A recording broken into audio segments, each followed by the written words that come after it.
Hi, I'm Dan Verton, Editorial Director with FedScoop, and we're talking today with Richard Breakiron. Richard is the Senior Director for Cyber Solutions at ViON. Richard, thanks so much for being here today. Really appreciate the opportunity. Great. And, ViON appreciates the opportunity to participate as a silver member with the FedScoop program. Excellent. Today we're at the 6th annual Lowering the Cost of Government through IT, and wanted to get your perspective right off the bat on what some of the opportunities might be to leverage emerging technologies to do just that, lower the cost of government. So I really do appreciate this. I've worked in DoD and DISA now for over the last 5 years, and watching IT consistently be a critical player in all reforms. I think the most interesting part about it is people talk about what is the future opportunities. I sort of look at like it's been happening all along. There is not one agency today in the DoD or federal space that has already not been using IT enormously to reduce overall overhead. If you look at logistics, it's now just-in-time logistics. If you look at medical, it's getting electronic medical records in place. If you look at operations, all C2 systems now rely on the network. I know as I worked with General Lawrence as the CIO for Department of the Army, her consistent message to all of the senior leaders was, if you have $1 to spend on IT or an extra dollar to spend anywhere, spend it on IT, not because of what improving the network is about, but because of every dollar spent seems to save about another 10% of capability in your overall operations. That relationship is really is what's really happening. What's on the future? Consistently, you're going to see more and more enterprise capabilities. You're going to see a greater reliability on mobility. You're going to see a greater reliability on consolidation and running things from the enterprise level. So that's not going to change. What I think is driving the change, though, is really the operations, the logistics, the personnel systems. All of those agencies are looking at massive cuts still under sequestration. The only way they're going to meet their targets: reduce manpower, leverage IT. Improve effectiveness and efficiency, leverage IT. So that's the consistent theme that I think you're seeing going forward. It's been there already. You know, I'll talk about the simple one. Look at GPS. Who today can move anywhere today without GPS? Right. A simple technology that increases the effectiveness of the economy tenfold. Let's talk a little bit about open data. What has the role of open data been in your mind over the last year in terms of improving efficiencies? So open data is sort of an area that is just emerging. What I see as really driving it in the federal space right now is identity management. So if you want to have open data, the key is that once you've exposed data so that anybody and everybody can get access to it, to leverage it, so data only has to be put in one time, you now have to really ensure that your identity management, your access management is critically in place.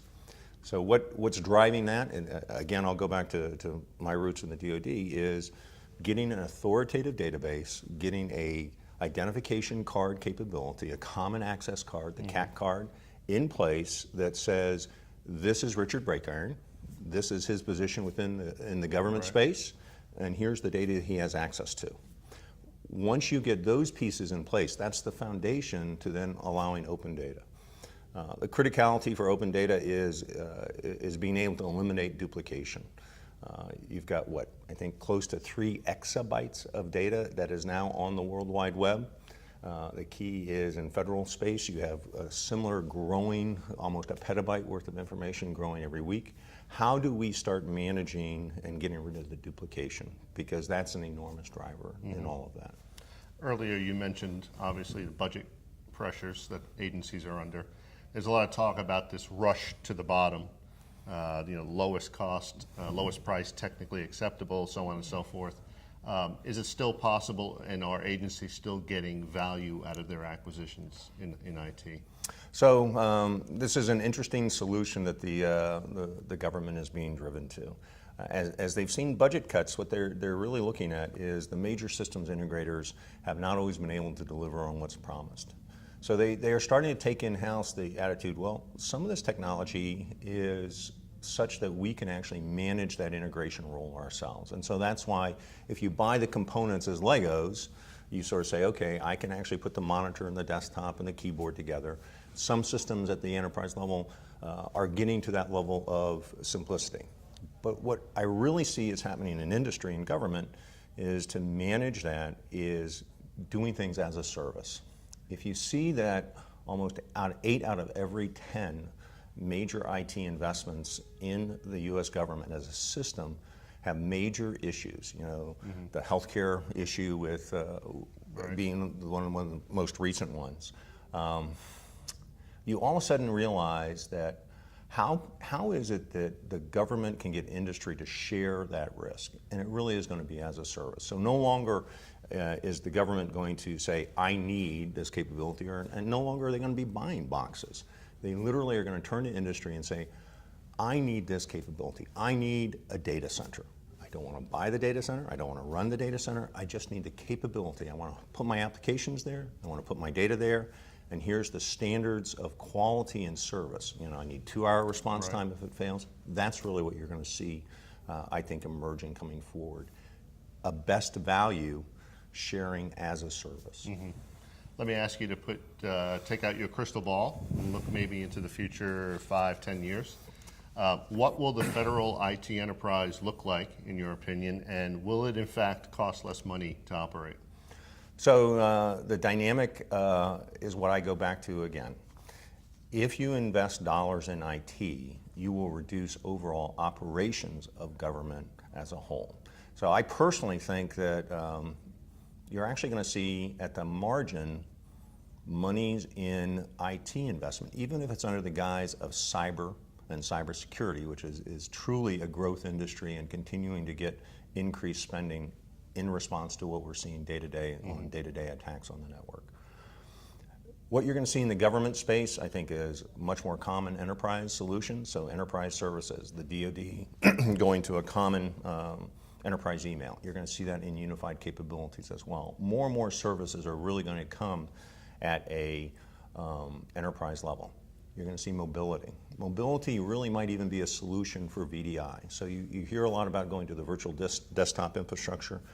In reality, a mobile phone, smartphone with a mobile tablet that might have some enterprise applications, your basic Office applications, Office 365 would maybe be an example, but all the vendors have common other solutions. Google has their suite of Office capabilities as well. If you can guarantee your user community access to those capabilities through mobility, that becomes your virtual desktop. Many companies are already starting to see that. I think you might see the federal government saying, hey, maybe we can go to mobility faster. Mobility operating systems, Knox and Android, iOS and Apple, much more secure than the platforms we're using right now. So not only do you get closer to VDI, a simpler infrastructure, but you get greater security. Big data. Now everybody talks about big data. It's not the big data, it's the big data analytics. And so you're going to see the federal government being able to leverage the information it has, being able to do the analytics and really see what's going on. And again, I think driving all of this is not IT to be more efficient and more effective. It is the other operations, the logistics, the personnel, common C2 operations that are driving everybody to say, how do I do more with less? The way that you do more with less is you leverage IT, you leverage the network. What activity today doesn't rely on the network? If you look at weapon systems, weapons platforms, more and more UAVs, all of these activities rely on the network. So my personal opinion is while the rest of government might be seeing a decline, I think you're going to see IT maintain flatline or even a slight growth because all of the other activities rely so heavily on the network. Great. Richard, thank you so much for your time today. Greatly appreciate you being here. Well, I really appreciate the opportunity. Excellent. It's a great program that FedScoop has here, and ViON's really appreciative of being a participant. Thanks very much. I'm Dan Verton. You've been watching FedScoop TV. Thanks very much.